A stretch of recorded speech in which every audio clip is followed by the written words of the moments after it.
ভক্তগণ, পুত্র বলে, স্ত্রী বলে, স্বামী বলে যতই কান্নায় কোনো মূল্য আসে না যতক্ষণ পর্যন্ত না কৃষ্ণ বলে কাঁদো। একটু শক্তি বেশি। দাদাকে বলল, দাদা তোমার এই ভক্তির কথা আমার ভাল লাগে না। আচ্ছা দাদা, তুমি আমার এই প্রশ্নের উত্তর দাও তো, জগতে যারা কৃষ্ণ নাম করে, গুরুর নাম করে, তারা কি বিপদে পড়ে না? বাহ, চমৎকার কথা। ভীম প্রশ্ন করছে ধর্মরাজ যুধিষ্ঠিরকে যে দাদা তুমি তো ধর্মরাজ, তুমি বলেছ জগতে কৃষ্ণ নাম, গোবিন্দ নাম, ইষ্ট নাম, গুরুর নাম করলে বিপদ হয় না, কিন্তু জগতে যারা গুরুর নাম করে, ইষ্ট নাম করে, গোবিন্দ নাম করে, তারা কি বিপদে পড়ে না?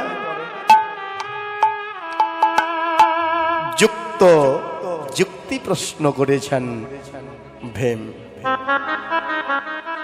এই যে মায়েরা, প্রশ্ন যখন করেছেন ধর্মরাজ যুধিষ্ঠির মহারাজ বলছেন, ভীম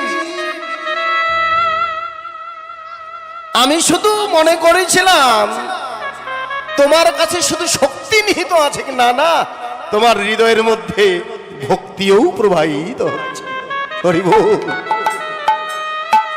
তুমি এমন এক প্রশ্ন করেছ, শুধু এটি তোমার প্রশ্ন নয়, সমস্ত বিশ্ব ব্রহ্মাণ্ডের জীবের প্রশ্ন তুমি আমায় করেছ।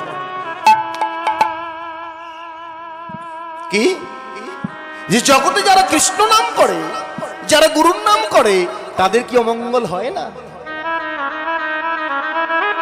ধর্মরাজ যুধিষ্ঠির এবার প্রশ্নের উত্তর দিচ্ছেন। দাদা ধর্মরাজ যুধিষ্ঠির উত্তর দিচ্ছেন, হ্যাঁ হয়, অমঙ্গল হয়। তবে শোনো ভীম, তোমার এই প্রশ্নের উত্তর আমার কাছ থেকে নিয়ে দাও। বর্ষাকালে যখন বৃষ্টি হয়, মানুষ বৃষ্টি থেকে বাঁচবার জন্য কি করে? ভীম বলছে, দাদা ছাতা মাথায় গ্রহণ করে। এমনি কি ধর্মরাজ? কত জ্ঞান সম্পূর্ণ কথা বলছেন। যুক্তি কি? বলছে বর্ষাকালে মানুষ যখন ঘর থেকে বের হয়, বৃষ্টিতে না ভেজার জন্য কি করে? বলছে দাদা ছাতা মাথায় না। বাহ বলিহারি। এবার ধর্মরাজ যুধিষ্ঠির ভীমকেই প্রশ্ন করছেন, ভীম ওই ছাতা মাথা নেওয়ার উপরে বাইরে যখন হেঁটে যায়, দুই এক ফোঁটা বৃষ্টির জল কি ছাতার ভিতর দিয়ে মাথায় পড়ে না?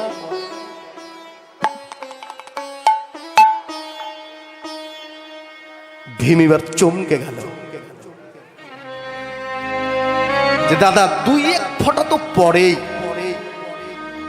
ধর্মরাজ যুধিষ্ঠির তাই বললেন, ভীম জগতে যারা কৃষ্ণ নাম, ইষ্ট নাম, গুরুর নাম করে, যারা স্মরণে থাকে, যেই বিপদ ভগবান শেল হয়ে দেবার কথা, সেটা ভক্তের অন্তরে কাটা হয়ে বিধে। যেই বিপদ ভক্তের হৃদয়ে পাথর হয়ে পড়বার কথা, তাল হয়ে পড়বার কথা, ওই গুরুর নাম করবার জন্য সেই বিপদ ভক্তের হৃদয়ে তিল হিসেবে অর্পণ করে। অপূর্ব যুক্তি। আমরা অনেকেই বলি যে এত ইষ্ট নাম করি, গুরুর নাম করি, কিন্তু কই পরিবার থেকে তো আপদ বিপদ যাচ্ছে না। আরে এর চেয়ে তো বেশি বিপদ হতে পারত। ওই গুরুর নাম করবার জন্যেই তোমার বিপদ এত কেটে যায়। তাই ধর্মরাজ যুধিষ্ঠির জানিয়ে দিলেন, ভীম জগৎবাসীকে জানিয়ে দিলাম, জগতের জীব যা কিছুই করো, এই বিশ্ব ব্রহ্মাণ্ড একটা প্ল্যাটফর্ম। এখানে প্ল্যাটফর্মে টিকিট কাটলে যেমন ট্রেন আসলে আর থাকবার যোগ্যতা থাকে না, সময় থাকে না, ঠিক তদ্রূপ এই পৃথিবী প্ল্যাটফর্মে তুমি এসেছো একটা টিকিট নিয়ে, যেদিন রিটার্ন টিকিট তোমার চলে আসবে সেদিন তোমাকে আর শক্তি ভক্তি কেউ কোনোদিন আটকাতে পারবে না।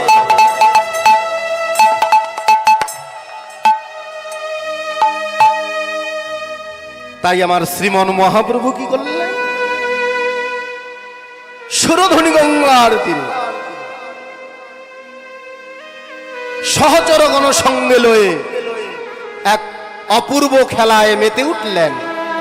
কি খেলা? অপূর্ব খেলা, যেই খেলা আর অনন্য যুগে খেলেন নাই। ওরে খেলা এবি নদ খেলা আমারে গড়াব মালি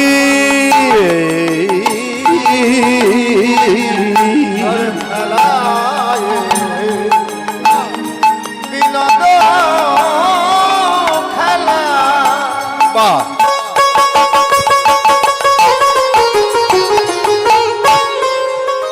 আমার গোলাবান বাবা মালি আরে খেলায় রে বিনোদ খেলা আমার গোলাবান মালি, আমার গোড়াবন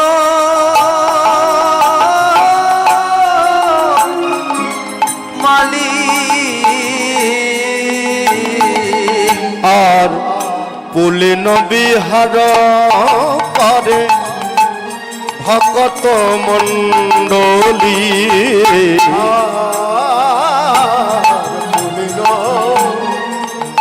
বিহার করে হরিব ভকত মণ্ডলী। আর কুলি নবী হর করে ভকত ভকত মণ্ডলী। এবারে খেলে হরি হরি নামের খেলা, এবারে খেলে হরি নামের খেলা। ও দেখো খেলে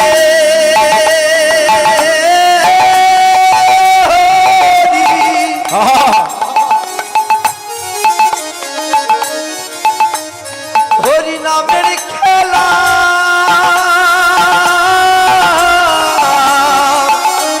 জানিয়ে দিলেন এই যে পদ লিখলেন, পদাবলীটা মূলত হচ্ছে পদকে ডিসকাস করা, পদের ব্যাখ্যা করা এবং পদের ঘাটকে উদ্ঘাটন করা।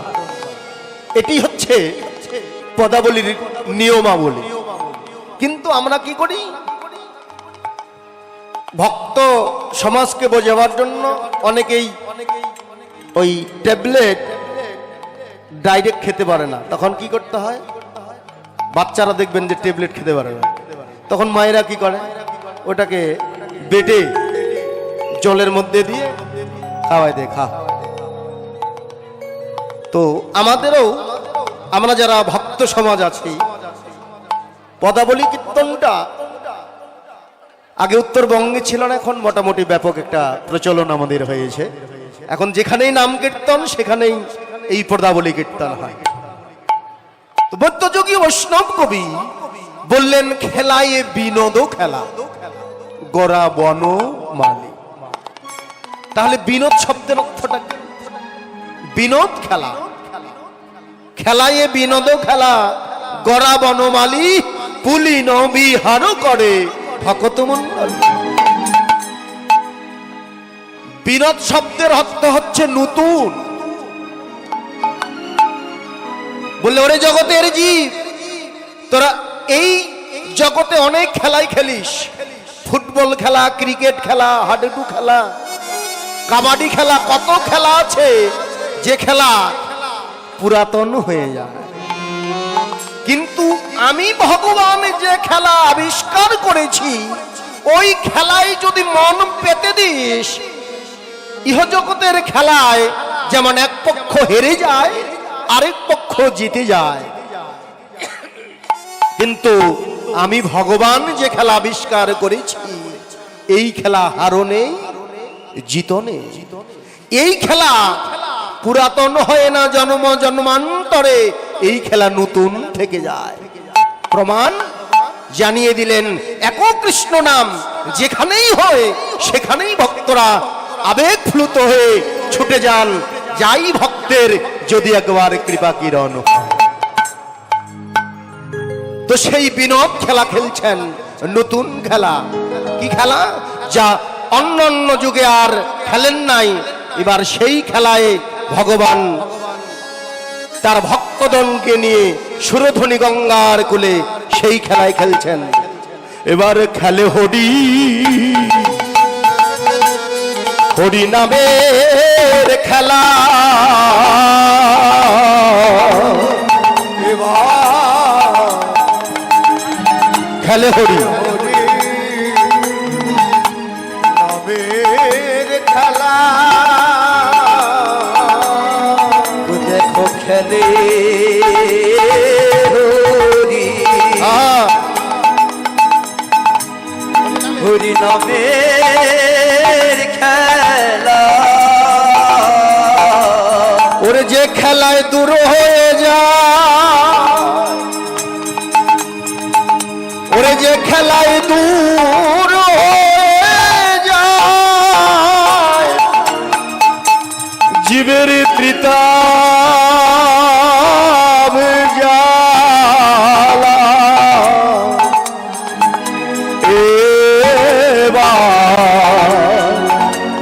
এবার খেলে হরি, হরি নামের খেলা। দূর হয়ে যাই,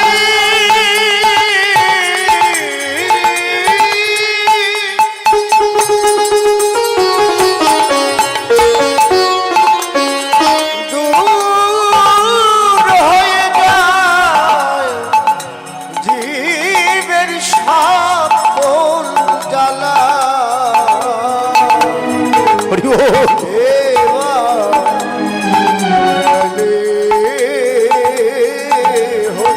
হরি নামের খেলা।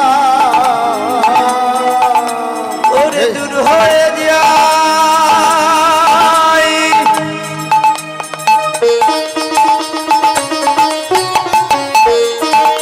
ওরে দূর হয়ে যায় জীবের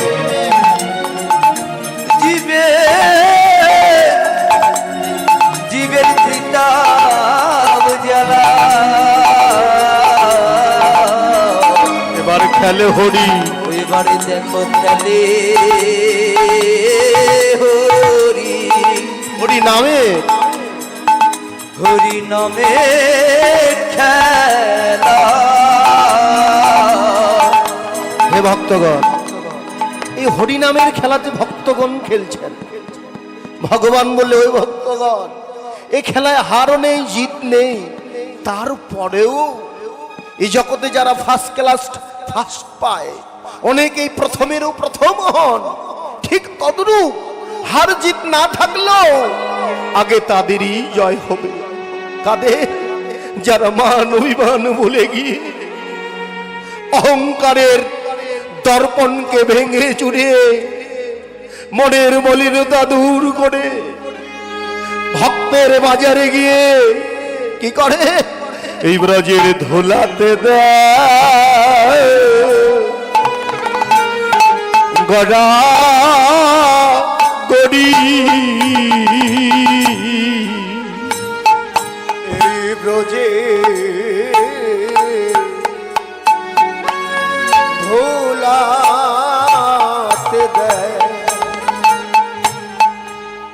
গড়া গড়ি। এই ব্রজের ধুলাতে দেয় ওরে যে জন গড়া গরি যার যার মানো ভীমা ভুলে গিয়ে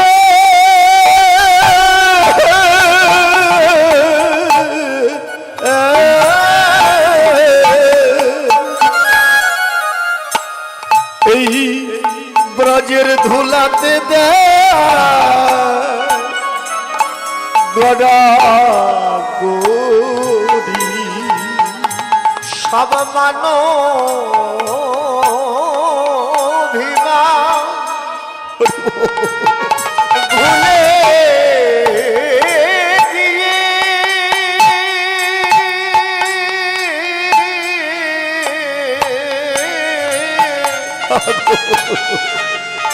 এই ব্রজের ধুলাতে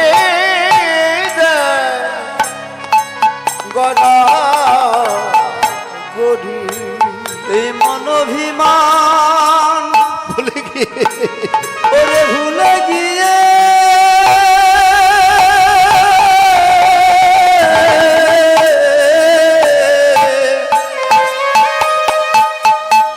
ও যে জন ধুলাতে দেয়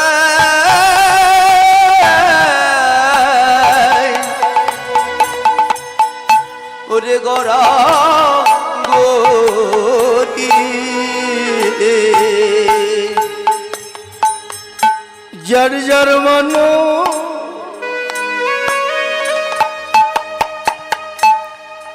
যার যার মানো ভীমা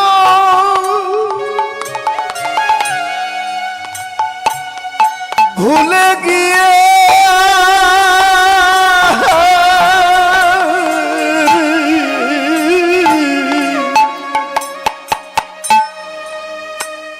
এই ব্রজের ধুলিতে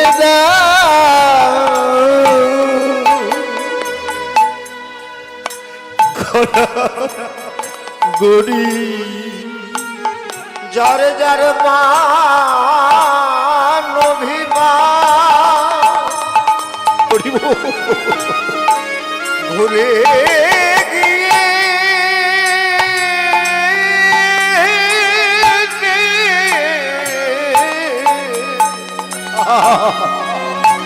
এই ব্রজের ধুলাতে দেয়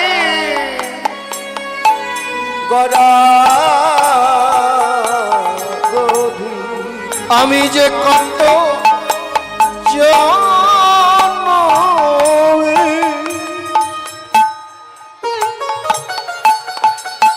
গৌরে অপরাধী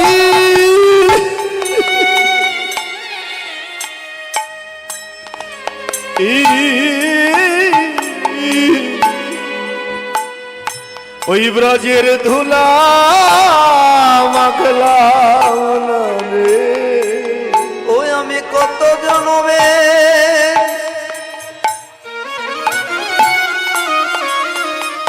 ওই আমি অপরাধী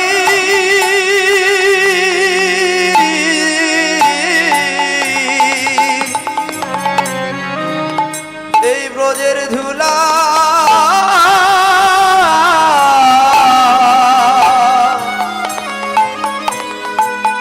অঙ্গে মাখিলাম না রে। ওরে আমি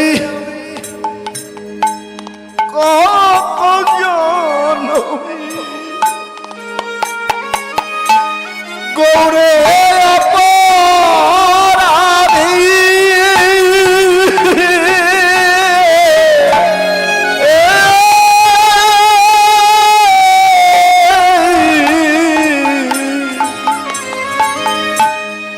ব্রজের দোলায় আমি মাখলাম না রে আমি কত জন্মে অপরাধী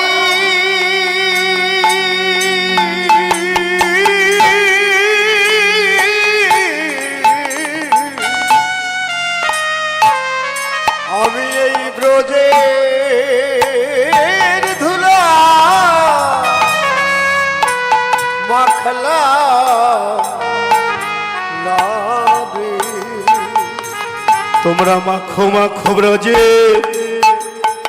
তোলা মাখো, তোমরা মাখো মাখো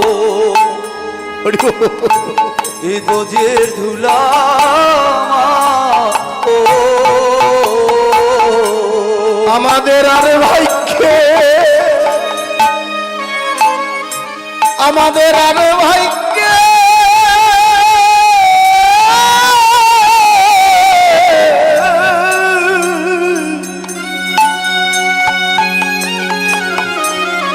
আমাদের আর ভাইকে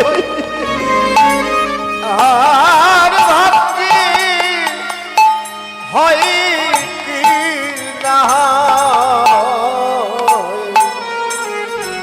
তোমরা মাখো মাখো এই ব্রজের ধুলি মাখো। ওরে আনি ভাগ্যে হরি বল হরি বল। ওই আমার হয় কি না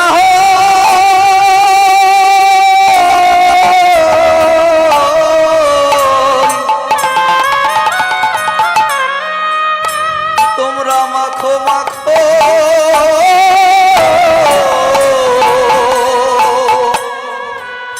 এই ব্রজের ধুলি মাখো। অনেক পুণ্যের ফলে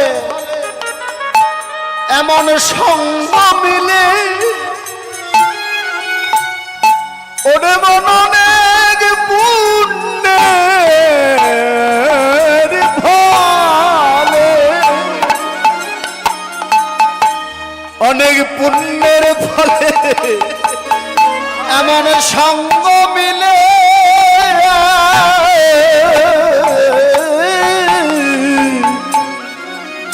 তোমরা মাখো মাখো ব্রজে ধুলি মাখো। অনেক পুণ্যের ফলে হরি বল হরি বল এমন সঙ্গ মেলে,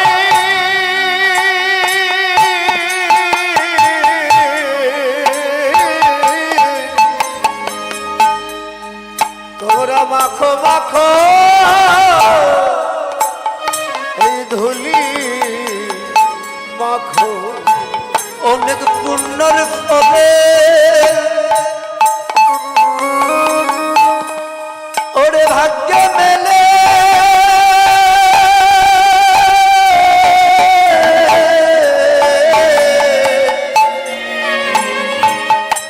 তোমরা মাখো মাখো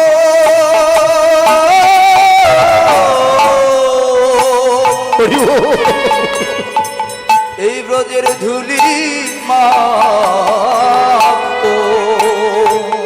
কোন দিন জানি এই প্রাণ পাখি উড়ে যাবে,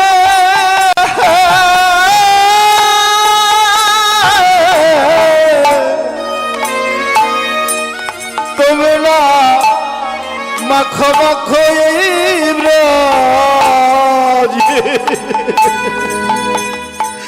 ধুলি মাখো। কোন দিন উড়ে যাবে এই প্রাণ পাখি,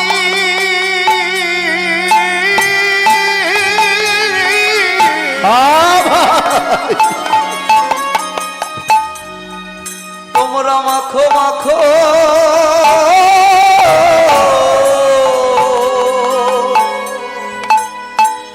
এই ব্রজে ধুলি।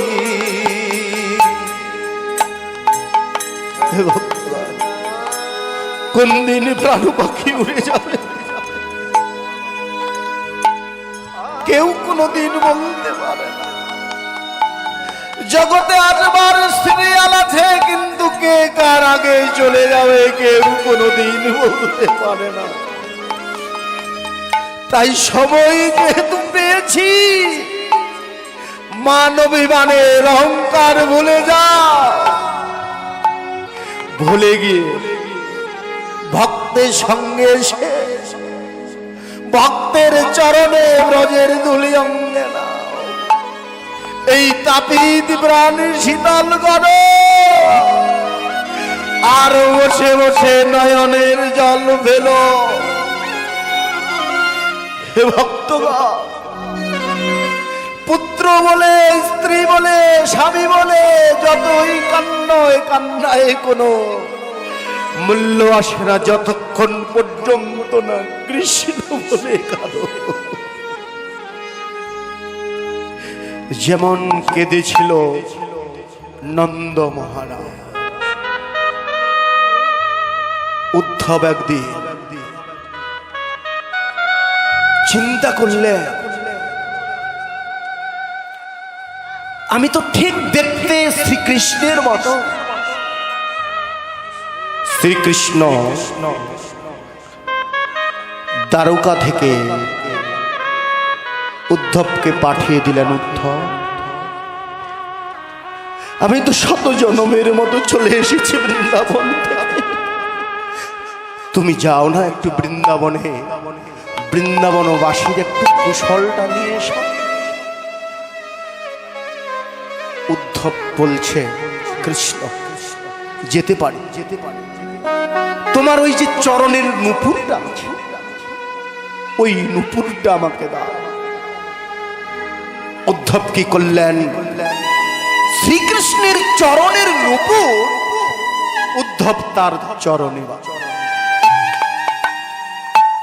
চলেছেন শ্রী বৃন্দাবন। বৃন্দাবনে চলেছেন।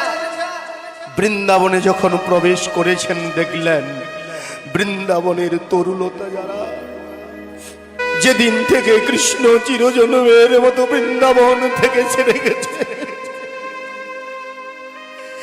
শত বছরের জন্য চিরজন্মের মতো বৃন্দাবন থেকে কৃষ্ণ যেদিন চলে গেল, ব্রজের তরুলতা, বৃন্দাবনের তরুলতা সেদিন মাথা উঁচু করে নয়, মাথা নুয়ে পড়ে আছে কখন আমার গোবিন্দ আসবে,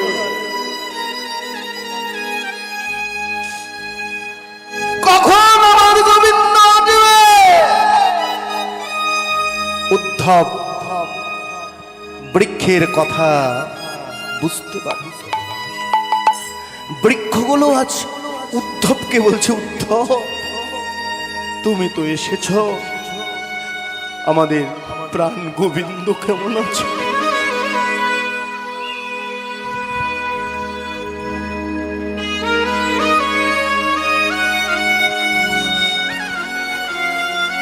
বৃক্ষের কথা শুনে উদ্ধব চিন্তা করলেন, মনুষ্যকুলে জন্ম নিয়ে কি করলাম? বৃন্দাবনের বৃক্ষ আদি কৃষ্ণ যখন চিরজন্মের মতো বৃন্দাবন থেকে চলে গেল, তারাও কৃষ্ণ বিরহে মাথা নুয়ে কৃষ্ণ কৃষ্ণ বলে যাচ্ছে।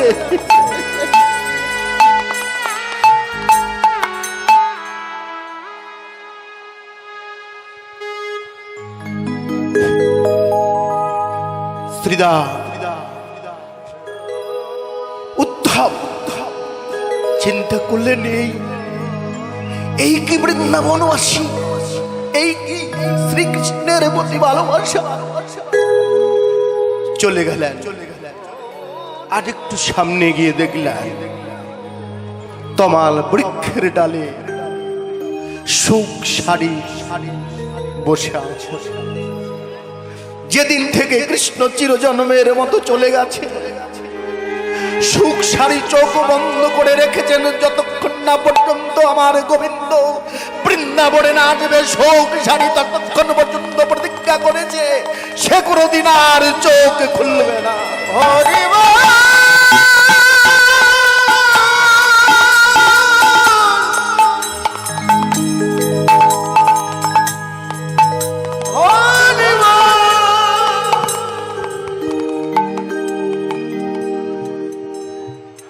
বৃন্দাবন শোক শাড়িকে বলছে, শাড়ি চোখ খোলো। এতক্ষণ এতদিন যার অপেক্ষায় তুমি চোখ বন্ধ করে আছো, ওই দেখ গোবিন্দের চরণের নূপুর বাজছে, গোবিন্দ বুঝি বৃন্দাবনে এসেছে। সুখ শাড়িকে বলছে শাড়ি, সুখকে বলছে সুখ। তুমি কি জন্মান্ধ হয়ে গেলে? যেই চরণে নূপুর বাজে ওই নূপুর আমার গোবিন্দের, কিন্তু যেই চরণে নূপুর পড়েছে সেই চরণ তো আমার গোবিন্দের না।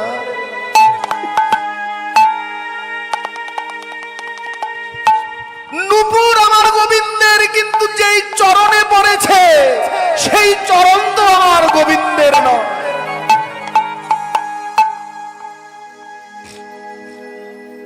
অদ্ভুত ভালোবাসা, এই কি প্রেম বৃন্দাবনবাসী।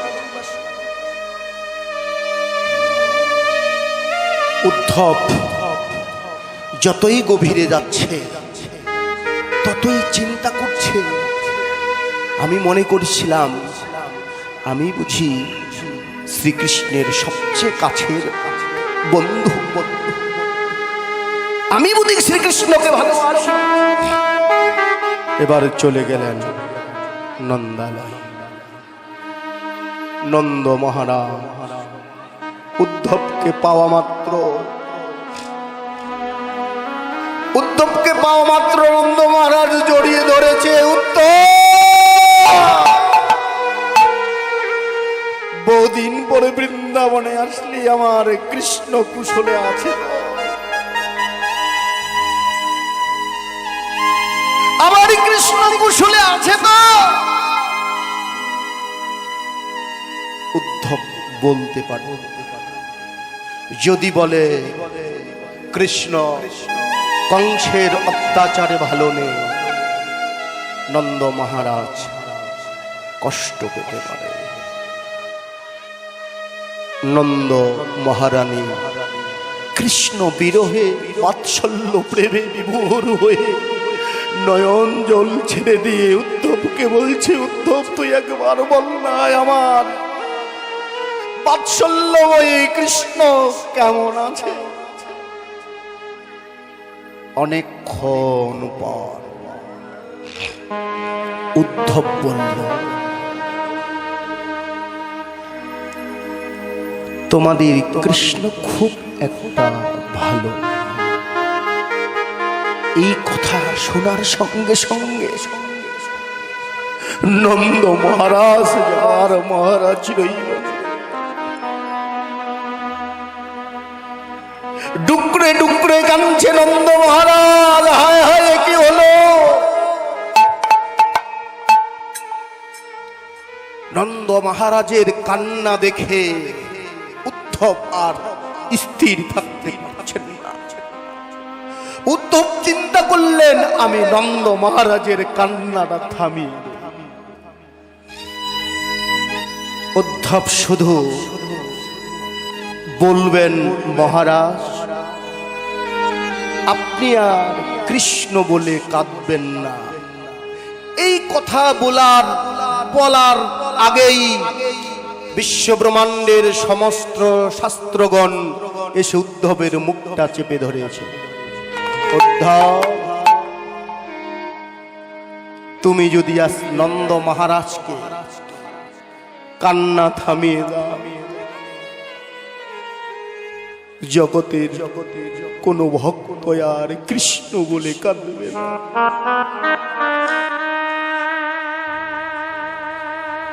উদ্ধব, কান্না থামাইও না, তাকে কাঁদতে দাও। কৃষ্ণ কৃষ্ণ বলে কাঁদছে, তাকে কাঁদতে দাও।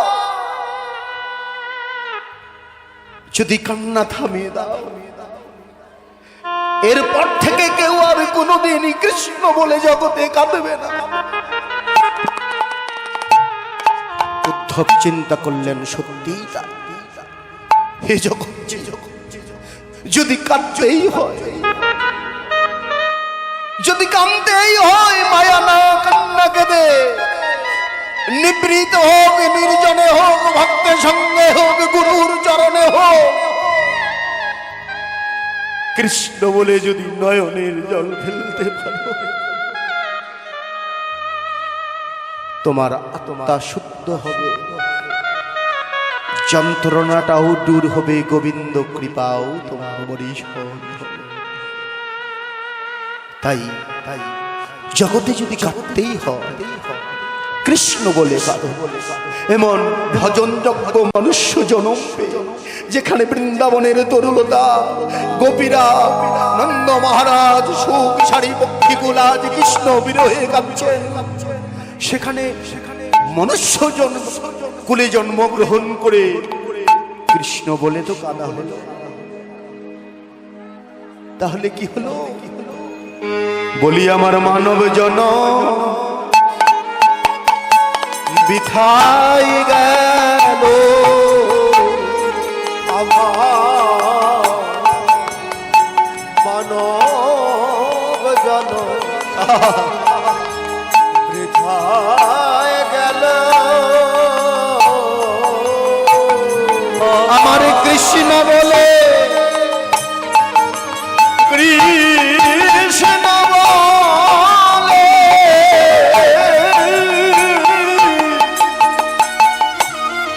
কাদা হলো না। আমার মানব জন বৃথায় গেল, আমার কৃষ্ণ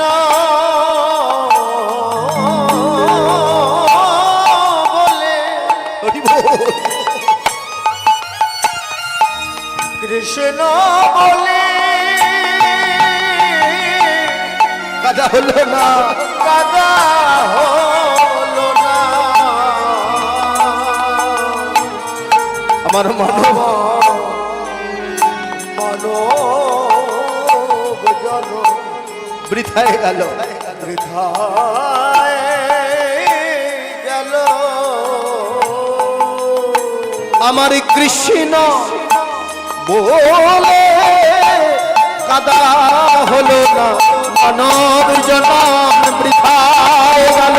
কৃষ্ণ বলে কাদা হলো না, মানব জনম বৃথায় গেল। কৃষ্ণ বলে কাদা হলো না, মানব জনম বৃথায় গেল। কৃষ্ণ বলে কাদা হলো না, মানব জনম বৃথায় গেল। কৃষ্ণ বলে কাদা হলো না।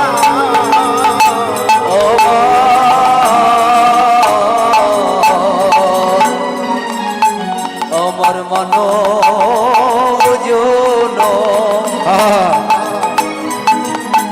বৃথায় গেল। তাই গৌর, এই জন্যই গৌর সেই খেলা খেলছেন, খেলার মধ্যেই যদি তাকে পেতে পারো। ওরে খেলায় নদ খেলা করা বনমালী, খেলায় নদ খেলা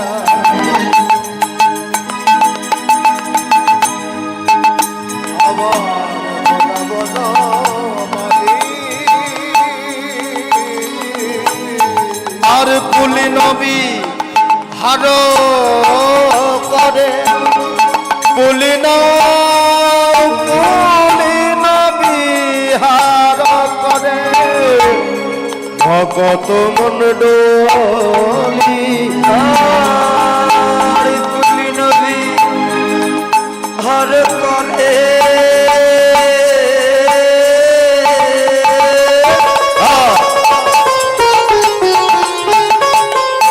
পুলি নবী হর করে ভগত মন্ডলী। বিনোদ খেলা গোরা বনমালী,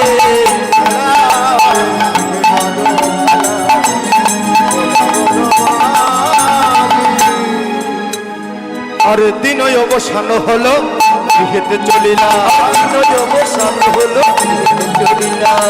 দিন অবসান হলো গৃহেতে চলিলা, অবসান হলো চলিলা। আর জননী চরণে এসে প্রণাম করিলাম, চরণে আসি প্রণাম করিলাম, এই জননী চরণে এসে প্রণাম করিলাম, আর জননী চরণে আসি প্রণাম করিলাম।